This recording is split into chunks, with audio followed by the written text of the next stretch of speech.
c'est toi. Arrête. Non, mais je sais pas.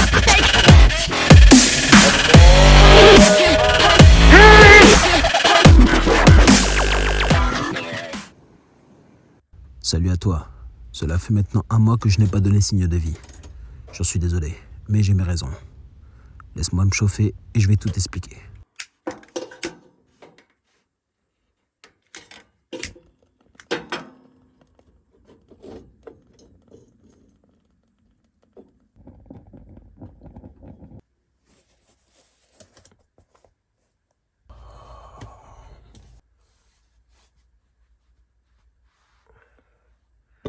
Je viens de perdre mon chien. Laisse-moi t'expliquer pourquoi. Alors tout d'abord, déjà en regardant cette vidéo, j'aimerais que tu dises honnêtement ce que tu penses. Je vais pas commencer à faire de la prévention pour être doux, être gentil dans les commentaires. Je m'en fous. Tu fais ce que tu veux, tu dis ce que tu veux. Par contre, sois pas choqué que si du coup, tu n'as pas un minimum d'intelligence pour pouvoir analyser la situation, que je supprime ton commentaire ou que je te bloque. Je laisse que les choses intelligentes, même si elles ne me plaisent pas. Pas de place pour les trucs à la con.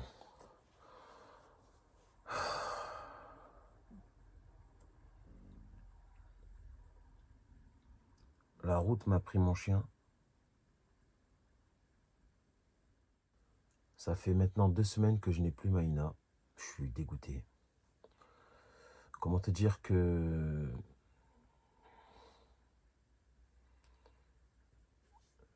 Je me compare souvent à un pirate. Si je devais donner une image à cette situation, je suis le pirate, Maïna c'était mon perroquet. Inséparable. Tu vois ? Et là je l'ai plus. Donc je suis sur les mers, sans mon perroquet.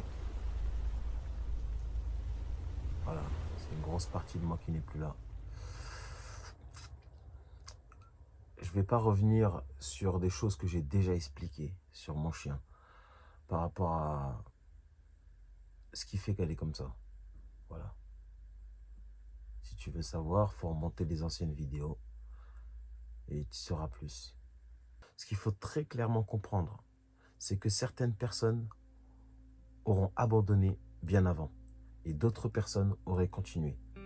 Donc on a tous un avis qui diverge par rapport à cette situation. Moi, je pense à avoir fait tout mon possible, je dis bien à mon niveau. Je l'ai laissé détruire mon van de A à Z. Et on peut me dire, t'as essayé le Kong, t'as essayé les friandises, t'as essayé d'étirer tes moments d'absence. Et je suis comme tout le monde, à un moment donné, moi je dois travailler. Voilà, je dois travailler. Et si je veux travailler, forcément, et vu que je dois travailler, bah, des fois, il y a des moments d'absence. Et si c'est des moments d'absence de 8 heures ou bien de 12 heures, c'est comme ça, c'est la vie. Je dois bosser. C'est tout. Parce que j'ai des objectifs et je suis en train de préparer un gros voyage. Voilà. Donc, bon, je ne vais pas expliquer le voyage, c'est pas le but de la vidéo. Mais, enfin bref, parce qu'il faut savoir que dès que j'ai eu Maïna, elle avait 1 mois et quelques. Elle avait, je crois, c'était 1 mois et 12 jours quand je l'ai eu. Pas du tout sevré, hein, je sais. Hein. Mais qu'est-ce que tu veux que je te dise? Mieux vaut qu'elle soit entre mes mains de quelqu'un qui est capable de lui donner de l'amour et de la tendresse et puis aussi de l'argent que quelqu'un qui n'est pas capable de lui donner ne serait-ce qu'une seule chose de tout ça. Elle rentrait dans une folie. Elle supportait pas. Elle mordait les barreaux, etc. Elle avait 1 mois et quelques. 1 mois et quelques. Ensuite, j'ai déménagé. Je suis parti en Haute-Savoie. Si on regarde toutes mes premières vidéos, je suis parti en Haute-Savoie avec elle. Je suis resté 1 mois à l'hôtel avec elle, pendant 1 mois. Elle me faisait exactement la même chose. J'ai été dégagé de l'hôtel, entre guillemets, à cause de ça. Ensuite, j'ai pris un appartement, toujours dans le Gifre, en Haute-Savoie. Maïna, je l'ai laissée à l'intérieur. Je l'ai laissée constamment, tout le temps, à l'intérieur. Elle a fait preuve de folie, encore une fois, surattachement envers l'homme. J'ai eu des problèmes avec mes voisins. Elle me défonçait la porte, défonçait la porte à un tel point qu'elle s'en faisait mal aux griffes et aux coussinets, carrément. Tellement elle grattait. À un moment donné, je me suis dit, c'est bon, le jour où je vais quitter cet appartement-là, parce que du coup, j'avais déjà l'objectif du coup de me retrouver du coup en van. Je me suis dit, le jour où je vais quitter l'appartement pour pouvoir me mettre en van, je vais perdre ma caution. Et ces 630 euros, c'est mort, il faut que je la garde.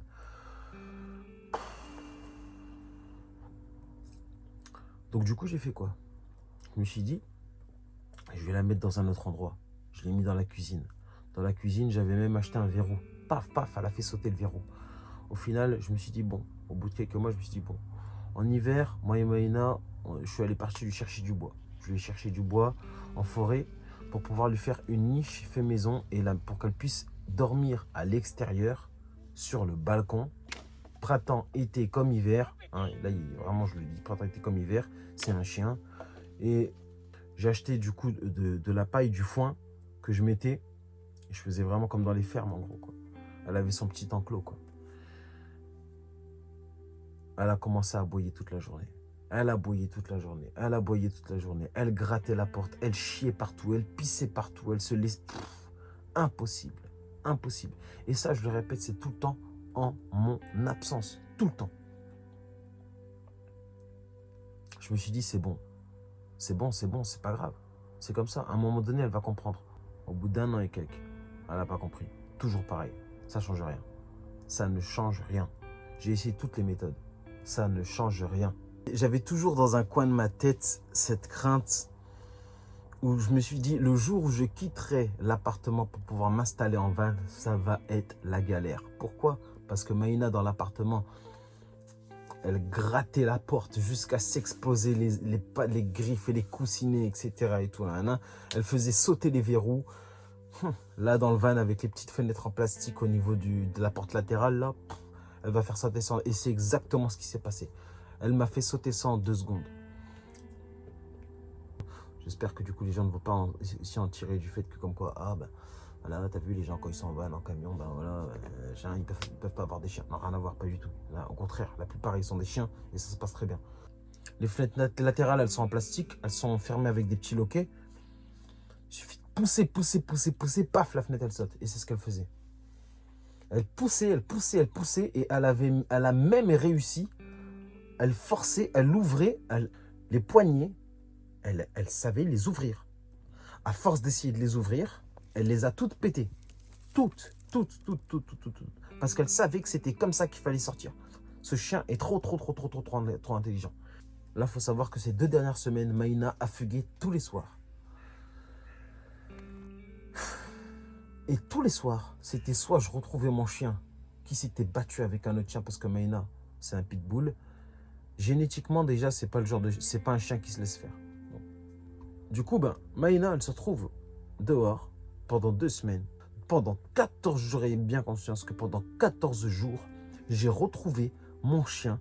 Soit elle avait été gardée par des gens. Oh putain, vraiment, merci beaucoup. Je vous remercie. Bonjour. Vraiment, merci. Maïna, ça va? C'est toute seule là. Soit elle avait été attachée dans de mauvaises conditions. Oui, bonsoir, c'est encore moi, la personne qui vous a appelé pour vous dire qu'on avait trouvé votre chien. Je suis vraiment désolée parce que elle a l'air vraiment géniale, elle est au top et tout, mais voilà, je me sens pas de garder chez moi un chien de cette catégorie à la maison. Nous l'avons en fait mis dans ce parc-là en fait, donc elle est un peu parquée. Vous savez comment elle l'avait attachée? Dans quelles conditions elle l'avait attachée? Elle avait attaché Maïna. Là, il y a un grillage. Maïna, elle avait seulement son collier. Elle a attaché le collier au grillage et puis à son cou. Donc Maïna était liée, collier, grillage, comme ça. Et vous savez quel temps il faisait ce soir-là? Il pleuvait des cornes, l'orage à fond. Et elle n'était même pas sous un arbre, elle n'était même pas... Enfin bref. Soit elle avait essayé d'être volée, soit elle avait failli se faire écraser. Une fois, elle a même dormi aussi dans le... comment on appelle ça? À la caserne de la gendarmerie de Sénaux. C'est... Faut faire gaffe à la prochaine fois parce que carrément, si c'est tout le temps, pourtant, je prends toutes les précautions nécessaires. Ou soit elle se retrouvait à la SPA et du coup je devais payer 67 € pour pouvoir récupérer mon chien. Ou soit mon chien je ne le trouvais pas pendant des 2 jours parce que elle, quand elle sort du van, son but c'est de me chercher. Elle me renifle, elle fait que me chercher et elle me trouve pas. Et elle fait kilomètre, elle s'arrête pas jusqu'à temps qu'elle m'ait trouvé. Donc c'était pas facile. C'était pas facile. Pendant 2 semaines, c'était ça. Je l'ai récupéré dans des situations horribles pendant ces 2 semaines. J'ai pas tout filmé, vous allez voir, je vais vous montrer, mais j'ai pas tout filmé tellement c'était vraiment hardcore. C'était trop. Des fois, je rentrais, mon van était tellement tout défoncé. Après, on va me dire, c'est rien, c'est que du matériel. Oh, moi, j'ai rien. Il n'y a rien chez mes parents. Il n'y a pas un stylo. Il n'y a rien du tout. Il y a beaucoup de gens qui sont en camion et qui ont des affaires, qui ont des stocks d'habits, qui ont des machins, qui ont des nanana. Aucun membre de ma famille, aucun de mes amis ne peut me dire qu'il a quelque chose qui m'appartient chez eux. Tout est ici. Donc pour moi, ce n'est pas juste du matériel. C'est mon seul héritage que je vais pouvoir transmettre à mes enfants. Parce que du coup, c'est quoi en même temps pour moi? C'est une mentalité, c'est un état d'esprit, c'est des énergies et c'est aussi un héritage. Donc en fait, quand je rentre et que tout ça est explosé et que tout est défoncé, ça m'est déjà arrivé de rentrer dans mon van et être tellement dégoûté. Elle m'avait tellement torturé. Sachez que je n'ai aucune haine pour Maïna, vraiment. Je n'ai que de la pitié et de la tristesse, vraiment. Mais c'est pas de la haine en général que j'ai pour elle, pas du tout. Je peux pas en avoir. C'est pas de sa faute. Des fois, je rentrais dans le van, elle m'avait tellement tout détruit que je rangeais pas. Ça m'est déjà arrivé d'être dans le van pendant 2 jours et rien rangé. Et je dois aller chercher Maïna, qui est du coup à Seno.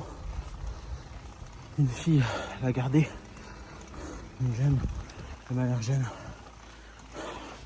Toute la nuit, Maïna a dormi avec quelqu'un dans son lit.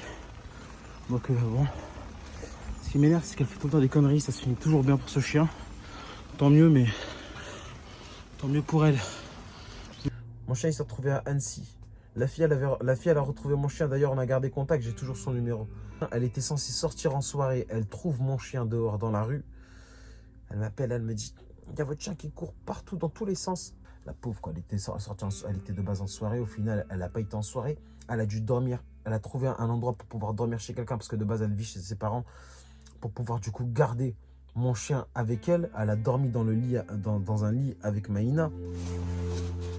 Et voilà comment tout ça se passe en général. Il est 22h et je prépare mon sac pour aller au travail.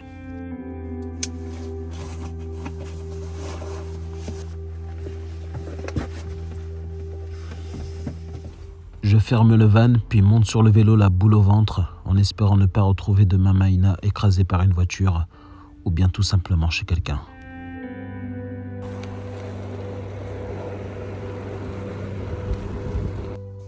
Là, je suis au boulot.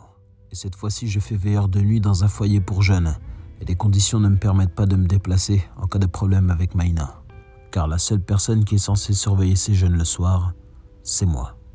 Alors en cas de problème, je ne peux pas me permettre d'être absent. Ce qui complique pas mal de choses. Car si Maïna décide de sortir du van, elle n'aura pas d'autre choix que de se débrouiller toute seule jusqu'à 8h30 du matin.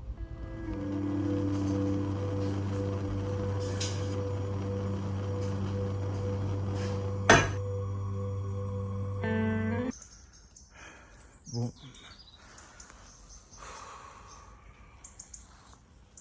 Je viens de rentrer du travail. On m'a appelé sur la route pour me dire que comme quoi mon chien était hors de mon van. Sans collier, sans rien du tout. Pourtant je l'avais attaché comme l'autre jour, comme j'ai montré. Elle est passée quand même par la fenêtre. Elle a réussi à forcer la fenêtre comme elle fait d'habitude. Elle s'est retrouvée suspendue. Il y a des griffes ici. Elle s'est débattue pour sortir sa tête. Voilà.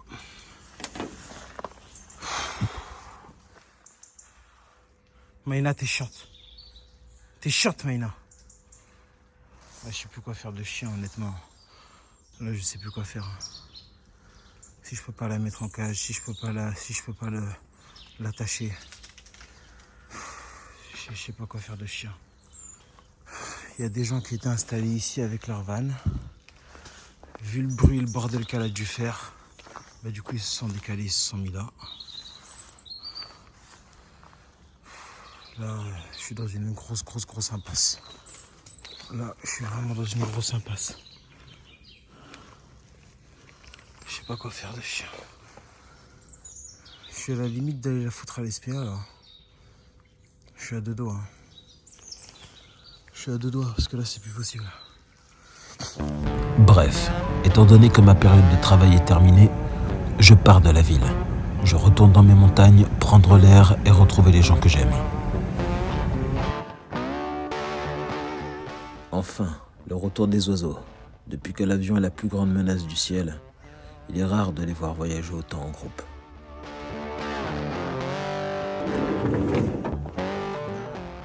J'ai beaucoup de problèmes, c'est vrai. Mais bon, au moins j'ai mon petit chez moi. Et c'est la seule chose qu'on ne pourra pas me retirer, ma liberté. Être nomade, pour moi, c'est s'endormir face à ça et se réveiller face à ça. Voilà, c'est ça la vie. Profiter. Savoir ressentir et contempler. Quel plaisir. Dans la journée, je suis allé faire des papiers pour le van. Mais une fois que j'ai retrouvé Maïna, vous vous doutez bien, elle m'avait fait des problèmes. C'est pas possible ce chien. Elle était dans sa cage, je la retrouve ici. Pas bouger Maïna. Elle m'a explosé une brique de lait. C'est quoi ça Maïna? C'est quoi ça? Il s'est imprégné dans le siège, comme si elle n'avait pas assez défoncé. C'est quoi ça Maïna? Le rideau câline m'avait cousu, défoncé. La cage, défoncée. On l'a complètement tordu. On a forcé l'ouverture et elle est passée. Ce chien, c'est abusé. Mais malgré tout ça, j'essaye tout de même de profiter du bon temps. Voir des amis, boire un verre et essayer d'oublier tout ça. Mais bon. Quand j'étais dans le nord de la France, j'ai récupéré des vieux skis vintage. Je les ai achetés à Emmaüs 3 €. Et je me suis dit, pourquoi pas en faire des étagères avec. Au fait, ça fait un moment, j'ai dit un œil. Et ouais, c'est vrai que ça fait un petit moment que je vous avais pas montré. Voilà, ma maison. Petit à petit, ça se peaufine. Hier soir, j'ai dormi sur un parking, mais il n'est pas comme les autres. Regardez-moi cette vue. C'est magnifique.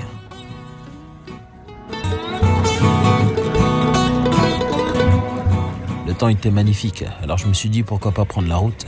Mais soudain, là, une tempête. Alors quand c'est comme ça, je pense à deux choses. Ne pas rouler et me faire à manger.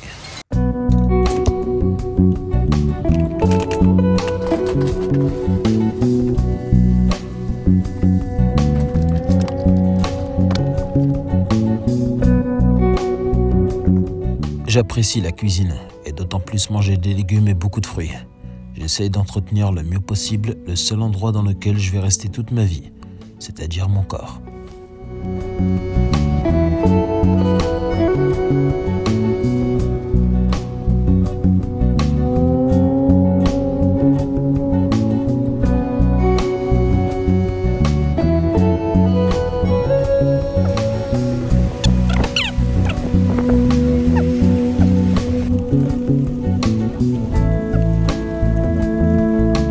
Puis, j'ai fait une balade avec Maïna pendant une bonne heure, histoire de bien la dépenser juste avant de reprendre le boulot. Si ça peut l'aider à s'apaiser pendant mon absence, pourquoi pas. Et une fois au travail, comme d'habitude, je me fais chier, je m'ennuie, je m'endors un peu, je me réveille, je m'angoisse, je pense à Maïna et une fois arrivé...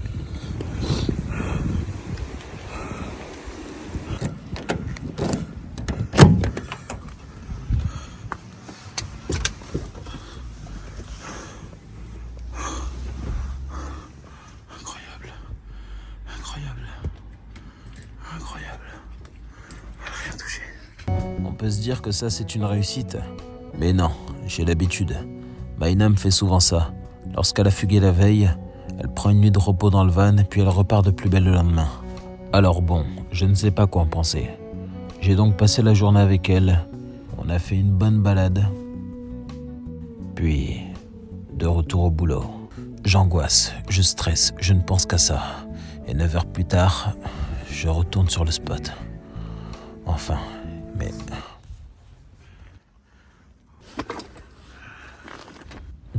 Putain, elle a bouffé sa corde. Elle m'a bousillé le... Ouais. Plus de Maïna. Alors j'ai reçu un appel, j'ai mis le GPS et je suis allé la récupérer. Bordel, je suis content de la revoir. Mais je sais pas quoi en penser. Alors cette fois-ci, je vais pas me faire avoir. Je lui commande une super cage pour chiens. De chiens de chasse, c'est spécialisé pour ça. C'est des cages ultra résistantes pour pouvoir tenir des chiens pas mal agressifs. Alors, Maïna, je me fous en galère pour toi. Plus que 2 jours et elle se retrouvera en sécurité. Peu importe l'argent que je dépense, si ça peut me permettre de la retrouver hors de danger, je le fais. Et c'est ici que tout a changé. La dernière fois que j'ai pu voir Maïna, si seulement j'avais su. Je me suis installé dans ce quartier parce que j'étais pas loin du travail. Alors comme d'habitude, j'ai sorti Maïna. Elle fait sa petite balade, elle fait ses besoins. Et personne sait que je vis dans mon véhicule. Alors je suis plutôt discret en vérité. Mais cette fois-ci, malheureusement, on a tous à fêter discret. Elle m'a explosé tous mes rideaux. Là c'est bon, c'est plus possible. Je ne peux plus garder ce chien. C'est bon, on n'aura qu'à me dire que c'est bon, je ne reprendrai plus de chien, c'est terminé, c'est plus possible.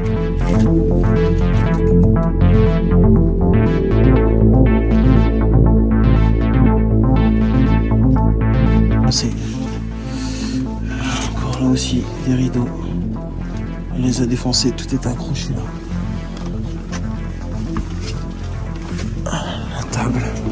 La table défoncée. Là aussi pareil pour les rideaux là-bas. Tout a été défoncé. Elle a été détachée.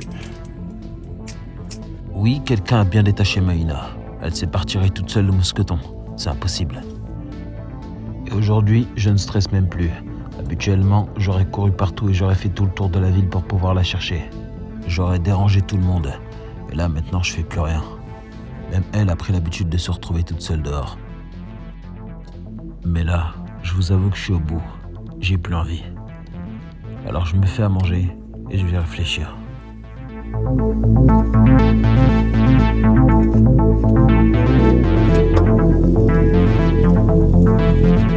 Je n'arrive même plus à trouver la force pour nettoyer mon van. Je mange dans le bordel. La situation devient très grave. Maïna déprime et moi aussi. Il va falloir que je prenne une décision sérieuse. Et très vite. Avant que je me mette à péter un câble, car comme tout le monde, ma patience a des limites. Et je veux pas en arriver là.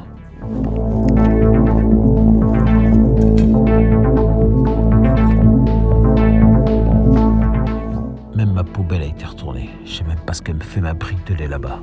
Il y a mon bol, des mouchoirs, je sais pas qu'est-ce que ça fait. Ah.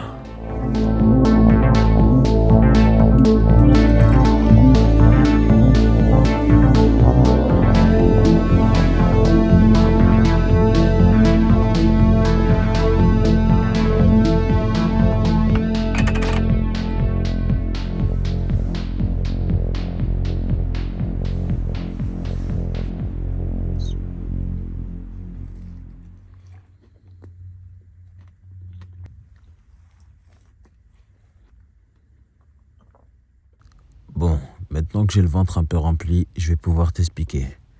Hier soir, je suis allé au travail. Et Maïna a aboyé toute la nuit. J'ai eu l'information par une vieille du balcon d'en face. Elle a forcé la fenêtre, encore une fois. Sauf que là, elle n'a pas réussi à se détacher, elle s'est retrouvée pendue pendant plusieurs minutes. Et apparemment, tous les gens qui étaient sur leur balcon de l'immeuble regardaient ça comme un spectacle. Sauf une personne, qui est descendu de son balcon rapidement pour pouvoir aider Maïna. Il s'est approché d'elle, a posé sa main contre son poil, et lorsqu'il a vu que cela l'apaisait, il l'a soulevée contre la carrosserie pour pouvoir la détacher. Et en voyant l'état du véhicule, il ne savait pas que Maïna avait tout retourné. Alors pour lui, il s'était fait à l'idée que j'étais un SDF qui avait abandonné son vieux véhicule et qui avait pendu son chien dans leur quartier. Et tout ce que je vous raconte, c'est réel, c'est pas des conneries. Ils ont appelé la police et tous ces trucs canins. Maïna s'est enfuie, puis ils l'ont rattrapée. Ils l'ont gardée chez eux. Ils l'ont emmenée chez le vétérinaire. Au vu des circonstances, le vétérinaire a pris la décision de la garder et qu'il allait me contacter ou peut-être même pas. Forcément, quand on me donne l'image du clodo qui prend son chien, tu m'étonnes. Leur but était de ne pas me rendre mon chien, sans même me questionner, sans même savoir comment ça s'était passé ou qui j'étais. Et on a tellement sali mon image qu'apparemment, je serais dans l'obligation de montrer l'état de mon véhicule si je souhaite récupérer mon chien. Connerie. Tu te doutes bien que 15 minutes après avoir fini ce goûter, j'ai 2 personnes qui toquent déterminées dans mon van, voulant faire une leçon de morale au soi-disant clochard qui aurait pendu son chien. Heureusement que j'ai ma page Instagram qui est dédiée à 80% pour Maïna. Heureusement que j'avais cette page parce que de base, le mec qui était en face de moi était vraiment plutôt déterminé et voulait absolument une explication sur le fait de pourquoi j'aurais pendu mon chien. Et moi, le fait de le voir se comporter comme ça, je n'attendais qu'un seul moment pour lui en décrocher une du fait qu'il pensait que j'avais pendu mon chien. Alors merci la page Instagram qui nous a évité tous les deux de se fatiguer pour rien. J'ai donc pu lui parler du surattachement et de l'absence de sevrage lorsque je l'ai récupéré. Et que si je l'attachais dans le van, c'était surtout avant tout pour sa sécurité. Et malheureusement, jusqu'à aujourd'hui, je n'étais pas vraiment sûr que Maïna se pendait pour pouvoir sortir du véhicule. Honnêtement, je sais pas, peut-être que je me voilais la face ou peut-être que j'étais tellement perturbé que je n'ai pas vu la réalité, j'en sais rien. J'en sais rien. Tout ce que je peux te dire, c'est que c'est la première fois que j'ai entendu une personne me dire « J'ai vu ton chien pendu ». Là, ça m'a fait un choc. Ils ont placé Maïna à 1h40 d'ici. Alors je suis allé la récupérer. Et j'ai été reçu par la directrice qui a tout à fait compris ma situation après avoir expliqué ce gros malentendu. Mais malgré leur compréhension, j'ai pris la décision de laisser Maïna. Car je n'ai plus les moyens de garantir sa sécurité. Voilà. C'était infranchi et aujourd'hui je publie cette vidéo qui a été très dure à monter. On reprend une vidéo par semaine. Paix.